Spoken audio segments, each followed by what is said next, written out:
So, hi, I'm Mr. Rob, and I'm with Four Rivers Summer Day Camp, and I will be going over the Grow Something elective adventure for the wolves. And in your packet, you should receive instructions like these, which explain the activity that you will be going through today. And you should also receive a Build a Garden activity box, which includes the actual activity. So today, we will be using the provided box along with a few additional items to cover the activity. And I'll be joined by Paul, and I'll be joined by Sam, who is also going to help us with our activity today. Hi. So during this activity, we're going to take a chance. We're going to plant some seeds, learn about seeds and growing, and we're going to talk about growing zones, learning what they're about. And we're going to visit a botanical or community garden. And the garden we're going to be visiting is Kinder Farm in Severna Park. And lastly, we're going to be planting seeds. And we will begin that activity here in a moment. Stop. Okay, this is Mr. Rob back with Grow Something. So inside the box, we have a box here, which is called Build a Garden. It's going to include an activity booklet, which covers some games and things, some puzzles that you can walk through. And then there is the adventure guide, which actually walks you through this activity. Talks about planting your plants, watching them grow, transporting or transplanting them into the garden, and then just the parts of a plant as we're going through. We have our watering container. These are some plant pods that we'll put the seeds in to grow. There are some gemstones that are included in this, which are pretty cool. We have the actual seeds. For this packet, we have radishes and we have violets, some flowers. And then just a container to hold our planting pods when we're done. It's also a tool to help us plant. And last but not least, we have a kind of a building house. We will go ahead and do that here in a few moments. And that's what's included in this packet. I've also added, and feel free to add items if you like, we've added some planting pots here. Basically, I made them out of egg crates. Cut the egg crates out. They can be either the carbon type or the plastic ones. Put some potting seed in there, potting soil, and we're going to go ahead and plant some seeds in there too. We will be back with you in a moment just to kind of start you into this activity. Okay, we're back with you. So to start this activity, you have to take the pods and place them in a bowl of water, and warm water. They have to sit in there for about 15 minutes, and what they will do is they will rise up. They will fill up with water. It's peat moss, so they will actually get kind of big and start to fill up and get large. And then that's what you will plant your seeds in. Again, feel free to use some additional planters if you want to make those, or out of something else, and you can add some seeds to that. So at this point, we're going to go ahead and we're going to take the radishes and the violets and start planting them. So Paul here has some violets, and he's going to take one of the pods, and he's going to use the planting tool and plant some of these seeds into the pod. How do I do it? So to do that, you're gonna use the open end. There's a closed end and an open Right end here? to this. Yep. You're gonna poke a hole in there. One. You can start with one. And you take a few seeds.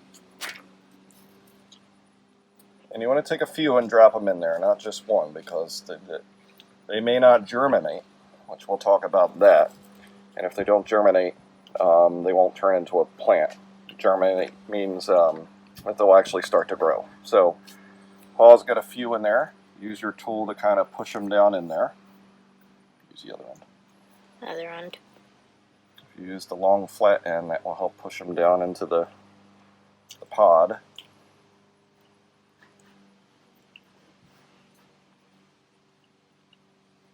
And with peat moss, that's actually going to hold liquid really well, so you won't have to water these very often, probably once a day. Alright. Okay. So we'll go ahead and put that down for a second. And we'll take the rest of the seeds and we're going to go ahead and put them into the planter. So you'll want to make some holes with your tool. I still have that one. And we'll come back to that. Alright. Oh, some holes. Make some first. holes. This one or this one? Either or.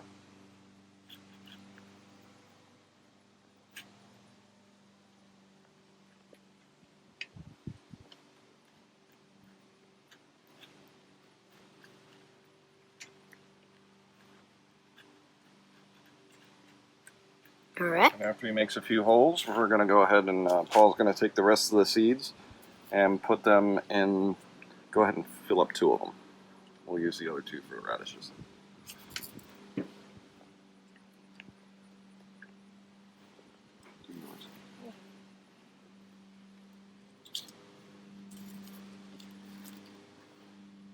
Oh, there's a little bug in there.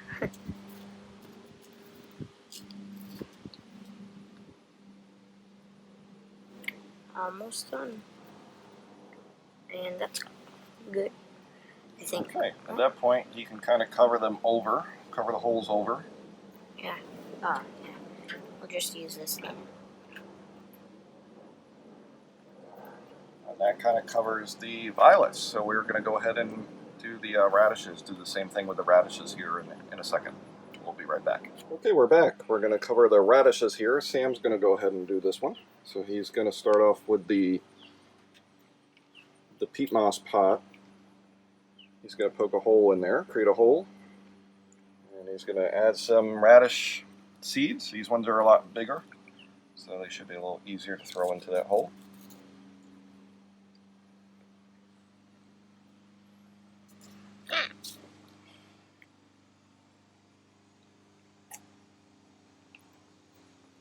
And then he's going to cover the hole up a little bit.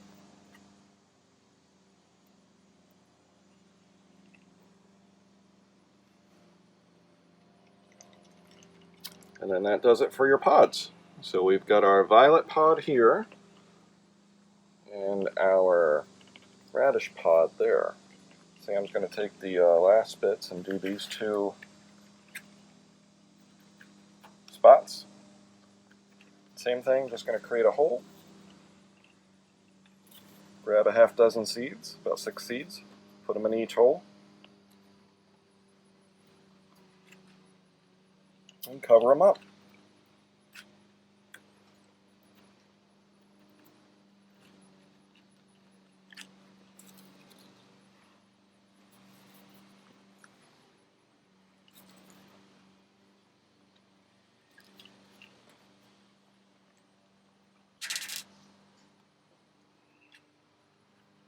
And at this point, so the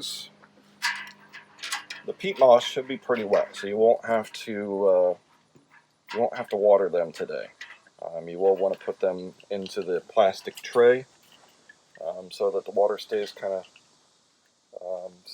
without, won't run all over the place.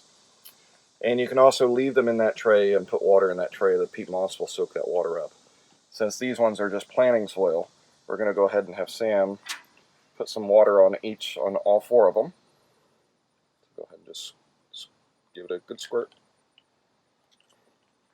Keep going. You want to get them nice and moist. And we'll come back and add some more water to it later. And then we're going to have Paul go ahead and do the same thing.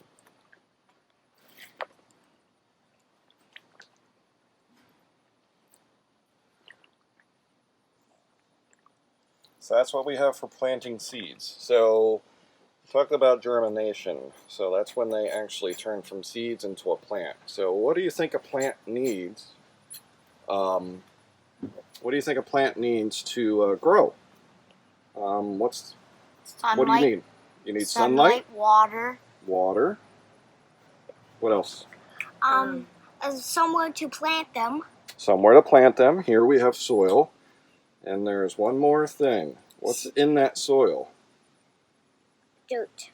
Dirt, but What else? There's Warm? plant food. Ah, So plant this food. potting soil comes with plant food already included in it.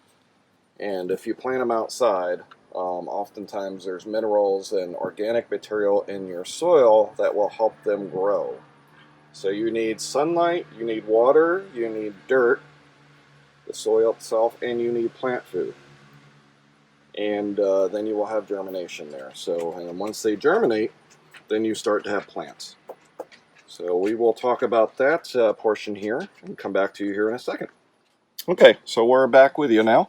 So we just planted our seeds, and now we're going to talk about growing zones. So easiest way to kind of do that is you go to the internet and search growing zones, and you'll have a variety of solutions that come back. You'll have the U.S. Department of Agricultural site, a lot of seed sites like Burpee. Burpee is a seed company, and that's what I've pulled up here. So each zone in the country has a different color and a different number associated with it, and there usually is a legend that will go along and explain this. And what these zones are pointing to is kind of two things. One is kind of giving an overview of what happens in that part of the country over a long period of time. You know, what typically happens, like how much sunlight you would get, what is the average daily temperature during the summertime, what is the average daily temperature in wintertime. We're also looking at the frost zones, the freeze areas. When is the last time throughout the year that it is likely that it will freeze in your area? So here in Maryland, we are zone 7. And you can also look on the back of a plant, the back of your plant packets, if you buy them in the store, and they have the zones right here. So you can take a look at that and see where you are in the country, and understand when is the best time for you to go ahead and plant. And down here they're color coded, and these are based on the area zones again. And for Maryland, it looks like April to June for whatever this plant is, and I'm not sure what it is.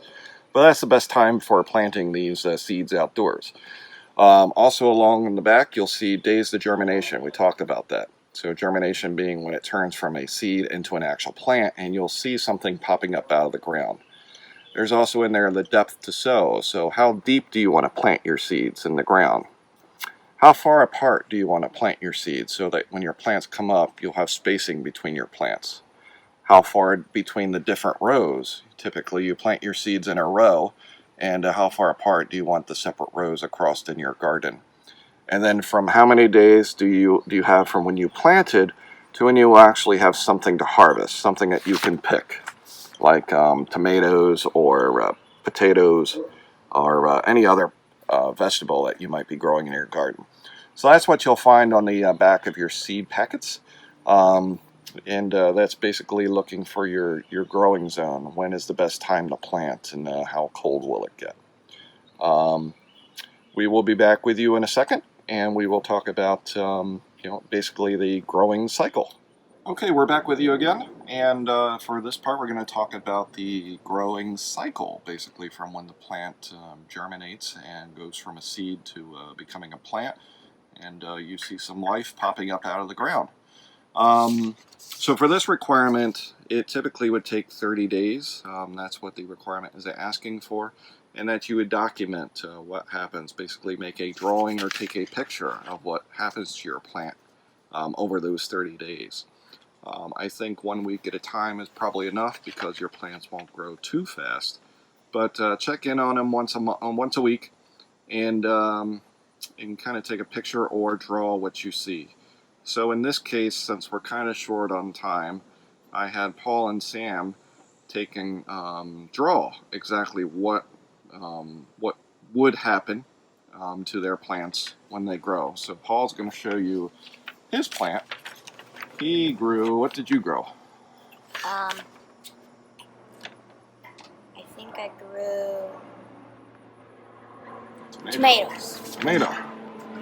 So in this case, what's your hand here, Paul? So in this case, Paul grew a tomato. So we're going to look basically at 1 week, 2 weeks, and 3 weeks.